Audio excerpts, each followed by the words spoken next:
Amis du poil, bonjour, bonsoir, je m'appelle Atlif et je suis super content de vous retrouver pour une nouvelle vidéo sur ma chaîne de tuto peinture Paint for Fun. Je vous rappelle que le concept de ma chaîne, ce n'est pas de gagner des concours de peinture, je n'ai pas le niveau ni la patience, l'idée est de partager des astuces, des petits trucs qui vous permettront d'avoir des figurines peintes rapidement et d'avoir donc un rendu tabletop.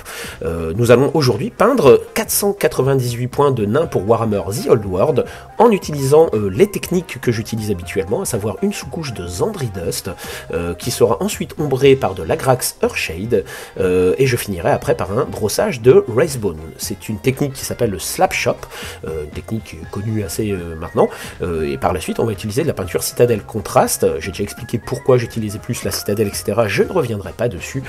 Voilà, donc de la peinture rapide pour que vous ayez vous aussi en fait de belles armées à présenter sur table quand vous jouez en assaut avec vos copains, etc. Et n'oubliez surtout pas le concept de la chaîne, on reste souple du pinceau et détendu du poil. L'idée n'est pas de se prendre la tête, tout le monde peut arriver à peindre avec des petites techniques et du matériel qui est parfaitement adapté pour des débutants, et ça on a beaucoup de chance maintenant d'avoir ces citadelles contrastes, enfin les peintures type contraste de sortie.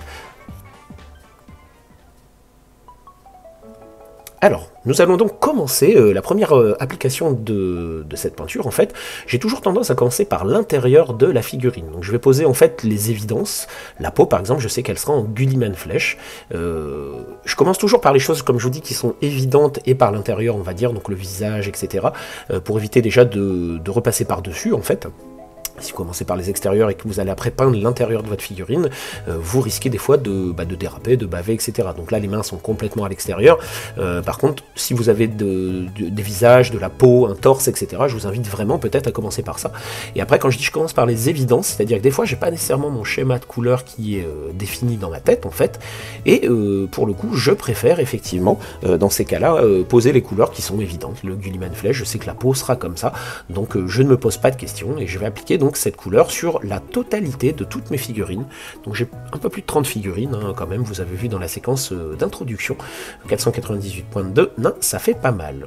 Nouvelle séquence, on passe donc à la deuxième couleur que je vais appliquer, et ici en fait je travaille toujours donc en non métallique métal, et j'utilise le Basilicanum Grey qui me permettra de faire l'acier, le métallique, on va dire argenté.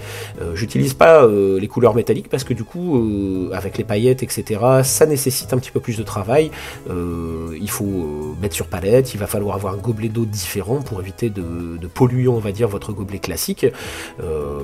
Voilà, moi je suis encore une fois sur une technique rapide, donc je n'utilise pas de palette, je pioche directement dans le pot de Citadel Contrast, et puis bah, ça fait gagner du temps tout simplement. Alors je la dilue un petit peu quand même, c'est-à-dire que je vais l'appliquer, mais je vais aller mettre la pointe de mon pinceau régulièrement dans le pot à eau, ce qui va me permettre en fait de la faire coaguler et de la pousser et la tirer. C'est l'intérêt de la contraste, hein, c'est que c'est une peinture qu'on peut tirer, pousser facilement. On a vraiment l'impression par moment qu'elle se pose toute seule.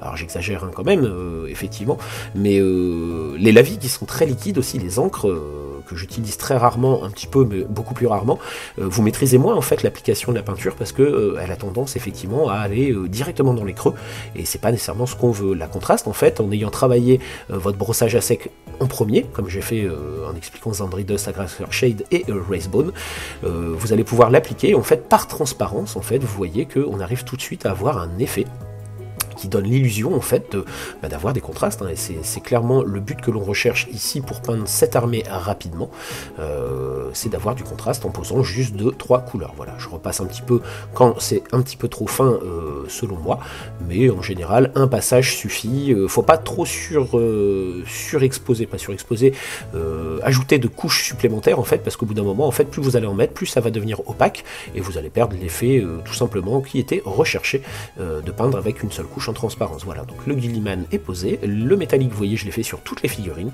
Je fais toutes les figurines d'un coup, je préfère parce que du coup, ça m'évite encore une fois de mélanger les teintes, et ça fait gagner du temps. Donc là maintenant, on va aller travailler le doré, même chose en non métallique métal, et pour ça j'utilise du Nazdrag Yellow.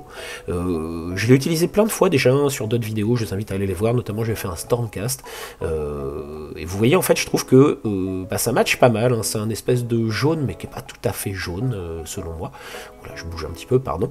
Et ça, je vais l'appliquer pour apporter un petit peu de relief sur le nain. C'est des figurines qui sont de petite taille, hein. On est sur des figurines de l'époque de Warhammer Battle, donc l'échelle n'était pas la même que les figurines d'Age of Sigmar, et puis en plus c'est des nains, donc il va falloir essayer vraiment d'aller chercher les points qui permettent d'attirer l'œil, ça va être assez important, et donc pour ça je me suis dit un petit contraste avec du doré comme ça peut être pas mal. Je rappelle aussi que cette liste, je joue des clans royaux nains. Donc c'est une liste qui est dans l'Arcane Journal des Nains en l'occurrence, donc ça me limite sur le choix de beaucoup de choses, j'ai pas le droit de jouer d'armes à poudre, j'ai pas le droit de jouer de gyrocoptère, etc. Par contre ça me permet d'avoir des guerriers de base qui sont un peu plus costauds, le clan royal nain, donc là ils sont équipés d'armes en gros maril par exemple, et puis du coup c'est pour ça que je voulais mettre du doré également, pour mettre en valeur le fait que c'est pas n'importe qui. Voilà, donc on a donc 3 couleurs qui ont été passées, comme je disais tout à l'heure, les évidences, hein, le métallique argenté, le doré que j'applique comme ça, et la couleur chair. Donc ça me permet d'avoir un petit peu mes éléments. Je sais déjà un petit peu aussi le socle que je veux faire, je les avais travaillés avec de la green stuff, avec des rouleaux texturés, etc. Ça c'est pareil, c'était présenté dans une vidéo un petit peu plus ancienne, je vous laisse farfouiller dans les vidéos, n'hésitez pas. Et du coup, il faut que je trouve une couleur qui va contraster par la suite pour encore une fois donner du relief. Le Black Templar, je vais m'en servir pour faire les manches. Je voulais pas nécessairement apporter du bois, je trouve que c'était pas cohérent avec les teintes métalliques qui sont assez représentées, je trouve, sur la figurine. Donc je vais utiliser cette couleur. Ça, je le fais parfois par contre en 2 passages, parce que le Black Templar est un petit peu plus clair, on va dire, que le Black Legion en couleur contraste, mais le Black Legion, je trouve qu'il est trop couvrant pour de la contraste, donc je préfère faire un passage de Black Templar, comme vous le voyez ici, qui est un petit peu moins couvrant, mais au moins je maîtrise mieux, en tout cas, là où je veux ombrer par la suite, parce que vous verrez, en fait, la phase tabletop peut s'arrêter avec un seul passage. L'idée, c'est d'aller un petit peu plus loin et de faire ce qu'on pourrait appeler du tabletop plus à mon niveau, encore une fois, et donc faire un second passage avec une seconde encre, on le verra un petit peu plus tard. Voilà. Donc vous voyez, j'ai fait également les arbalètes avec du noir, et là maintenant, la couleur qui va trancher, en tout cas telle que je l'ai pensé avec mes socles par la suite, c'est de l'Acalian Green. C'est un espèce de bleu-vert, on va dire, bleu turquoise, je sais pas trop comment vous dire. Et je trouve en fait qu'il répond très bien au doré, tout simplement. Et comme les socles seront avec de la neige, eh bien, je trouvais ça assez intéressant. J'ai hésité à partir sur du rouge, mais je trouve que c'était un petit peu plus terne. Et je voulais vraiment en fait que la couleur ressorte, comme vous le voyez ici. Et je trouve que ces couleurs associées l'une à côté de l'autre, comme ça rend pas trop mal. N'hésitez pas encore une fois dans les commentaires à me dire ce que vous en pensez. Le choix du schéma, en fait, très souvent, je le réfléchis un petit peu en amont. Mais c'est aussi sur le tas des fois que je vais évoluer, c'est-à-dire j'étais parti sur un schéma de couleurs, je me rends compte que ça va pas, je repars. J'essaye toujours par contre de penser mes socles en premier, parce que le socle va me permettre en fait de réfléchir à l'intégralité de ma figurine. Là vous voyez que je vais ombrer mon socle qui est censé être de la pierre naine avec du Space Wolf Grey, c'est un gris bleuté, je l'aime bien celui-ci. Je voulais pas faire un socle tout gris encore une fois parce que ça aurait été terne, il y aura la neige etc, donc voilà, je trouve que ça match plutôt pas mal.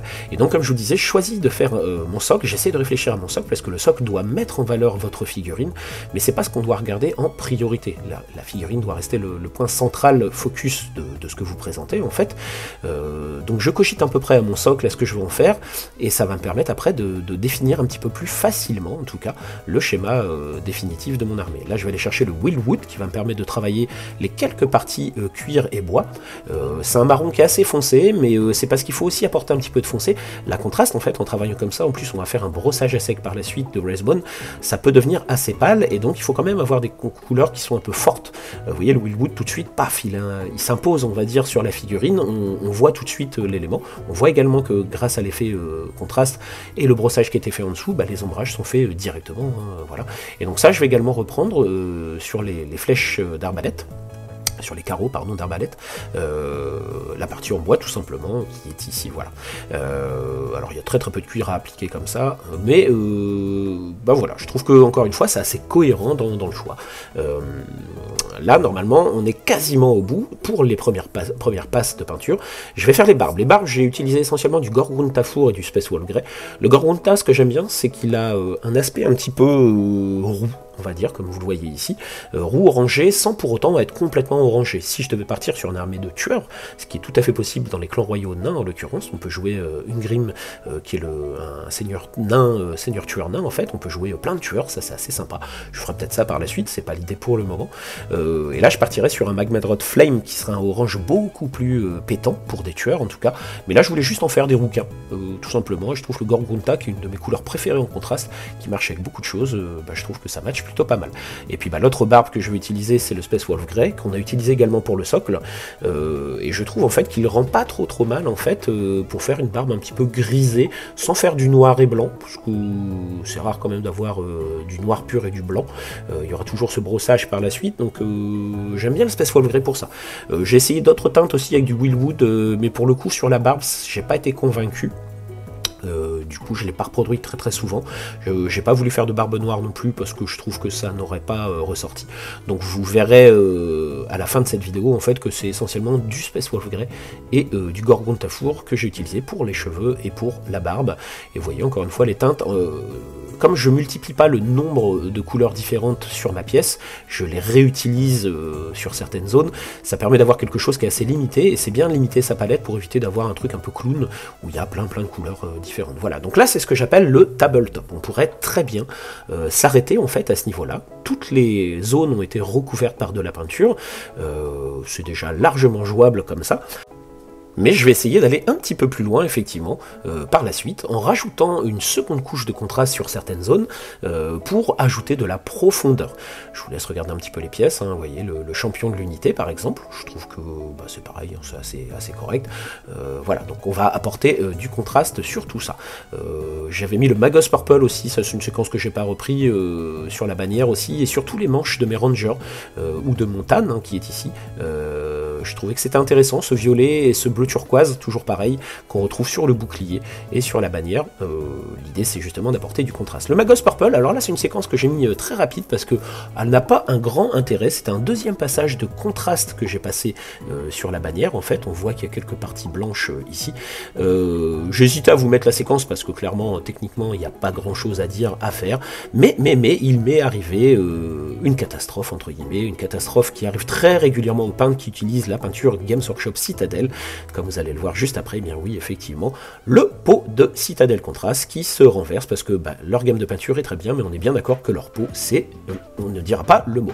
Du Magos Purple que je vais utiliser maintenant pour aller ombrer mon doré. Donc ça, je vais commencer à poser ça en traitant les lumières un petit peu, c'est-à-dire que je vais ombrer les parties basses et je vais considérer que la lumière arrive par le dessus, ce qu'on appelle la lumière zénitale. Les parties hautes de la figurine doivent être un petit peu plus claires, on considère que la lumière arrive par le dessus, et donc je vais appliquer cette couleur un petit peu plus sombre directement sur le bas. Vous voyez le bas du bracelet, le bas des petites breloques qui pendouillent, le bas de la bannière, etc. Le bas du bracelet encore une fois, comme vous le voyez ici. Et ça je vais le faire encore une fois sur toutes les figurines. J'utilise ou du Magos Purple ou du Gorgon Tafour en général, en fonction de la surface. Plus la surface est grande ou petite, ça va dépendre. Là j'utilisais le Magos parce que les zones étaient assez importantes sur la bannière, comme vous le voyez, et je trouvais que ça contrastait un petit peu plus. Voilà, je vais aller travailler aussi partout où il peut y avoir un peu d'ombre sur la figurine, et c'est tout bête, mais juste un deuxième passage de contraste hyper limité, on va dire, c'est-à-dire en définissant bien la zone où vous allez l'appliquer, ça va vous permettre d'avoir un peu plus de contraste, un peu plus de relief. Voilà, j'essaie de ne pas oublier les zones, ça c'est quelque chose qui m'arrive très souvent, surtout quand je fais de la peinture d'armée, parce que je ne reste pas focus sur une seule figurine à la fois, je vais aller travailler toutes les figurines en même temps, du coup il y a des zones des fois qui vont un petit peu vite, mais ça m'oblige à refaire une lecture globale de chaque figurine à la fin, pour bien vérifier que je n'oublie rien. Voilà pour le doré qui est travaillé, donc le doré on ne le retravaillera pas plus que ça. Je vais après prendre du Black Templar, et ça va me permettre d'aller ombrer cette fois toutes les parties métalliques qu'on avait traitées avec du Basilicanum Grey. Donc là je le dilue un petit peu parce que sinon ça va être un peu sombre. Quand je dis je dilue, encore une fois c'est pas sur palette, hein, on n'a pas le temps pour ça, c'est à dire que je pose ma contraste qui est très liquide à la base, je retrempe ma pointe de pinceau directement dans mon gobelet d'eau, et donc j'utilise la figurine comme palette, c'est à dire que plutôt que de travailler sur une palette et de l'appliquer sur la figurine, en fait avec mon pinceau humide je vais aller tirer, pousser ma peinture, et donc ma palette c'est la figurine. Je vous le redis, on est là pour gagner du temps et avoir un rendu simple, rapide, pour pouvoir jouer au club vendredi soir. Je sais pas si vous jouez en asso ou pas, en tout cas nous on essaye de jouer assez régulièrement, et c'est important effectivement d'avoir des figurines peintes pour soi-même. Quand on joue c'est plus agréable aussi pour l'adversaire, enfin l'adversaire, c'est pas un adversaire, c'est le copain avec qui on joue pas contre un joueur, on joue avec un joueur. Ça c'est aussi une définition que j'ai quand je fais mes parties. Je suis pas là pour affronter quelqu'un, mais pour partager du bon temps avec lui. Et voilà, donc là on se retrouve maintenant, la deuxième passe de peinture a été faite sur l'ensemble des figurines. On voit donc que les reliefs sont un petit peu plus marqués. C'était l'idée effectivement, mais il va rester quand même une étape qui est assez importante pour moi, c'est le brossage à sec sur l'intégralité de la figurine. Brossage à sec qui va être fait avec de la Wraithbone, comme vous allez le voir juste après.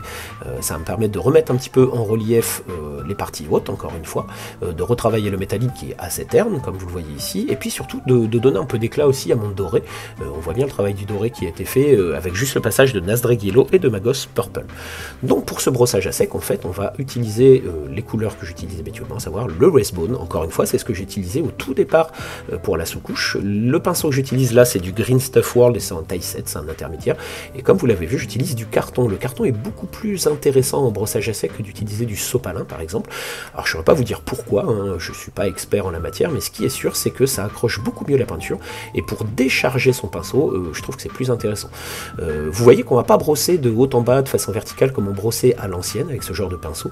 On va plutôt tapoter, faire des ronds. Moi je dirais que je fais un peu des ronds en partant du haut vers le bas, si possible, toujours pour garder la cohérence de lumière, ce qu'on évoquait tout à l'heure. Et je vais aller sur toutes les parties qui me paraissent proéminentes, qui nécessiteraient en fait d'attirer un peu plus de lumière, un peu plus l'œil, un petit peu plus le regard. Donc je vais appliquer ça un petit peu partout. J'hésite pas à remettre un petit peu de peinture si besoin en fait. Le piège qu'il pourrait y avoir sur cette séquence là, c'est que vous n'ayez pas assez déchargé votre pinceau et que du coup au moment où vous l'appliquez, vous appuyez un petit peu trop et du coup ça écrase complètement la couleur. L'idée c'est pas ça, hein, c'est pas décroiser. Vous voyez sur le haut de la bannière, là on voit les lumières qui ont été reprises, sur les cornes, etc. Je fais ça sur l'intégralité des figurines, effectivement, et maintenant je commence à travailler le socle. Et oui, on arrive à la fin bientôt de cette vidéo. Donc là, j'avais dit que j'utiliserais de la neige. Pour ça, j'utilise de la neige Green Stuff World, en fait. C'est de la neige artificielle toute faite, hein, que je trouve assez intéressante. Et je l'applique avec une petite spatule Games Workshop. J'enlève le poil qui est au bout de la spatule. Voilà. Et ça, en fait, je vais pas mettre de la neige partout. J'ai absolument bien cadré ici, c'est incroyable.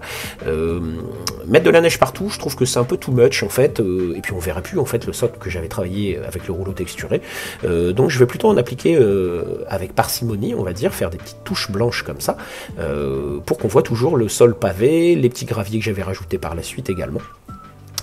L'idée c'est de, vous voyez en fait d'avoir un contraste fort entre le bord du socle noir, bien noir par contre, la neige blanche tout de suite qui va répondre comme ça, et puis la figurine dessus. Et puis le dernier petit ajout que je fais sur ces figurines, c'est du liquide frost, toujours chez Green Stuff World, mais vous en trouvez dans d'autres marques. Ça s'applique au pinceau, moi là je l'ai versé directement sur les pièces, parce que j'avais envie que ça aille vite. Faut en mettre pas mal, mais vous voyez ça donne une espèce d'aspect poudreuse, enfin vous voyez un petit peu cristaux comme ça, et je trouve que ça allait un petit peu plus loin que juste la neige en fait. En tout cas, moi j'ai trouvé ça pas mal. Voilà, en tout cas, en ce qui me concerne, mes 498 points de nain pour Warhammer's Wild World sont terminés. Pour info, j'ai déjà fait une partie contre Papy avec ses hauts elfes que j'ai gagné, une partie que j'ai gagnée en fait. Donc ça c'était plutôt cool, j'ai gagné des bonus pour Montane en fait. Donc ça c'est plutôt sympa. J'espère que cette vidéo qui a tardé à sortir vous aura plu. N'hésitez pas à vous abonner comme d'habitude, à liker la vidéo. Je vais repartir sur d'autres aventures comme d'habitude. En attendant, je vous fais de très très gros bisous, à très bientôt autour d'une table. Ciao les poilus!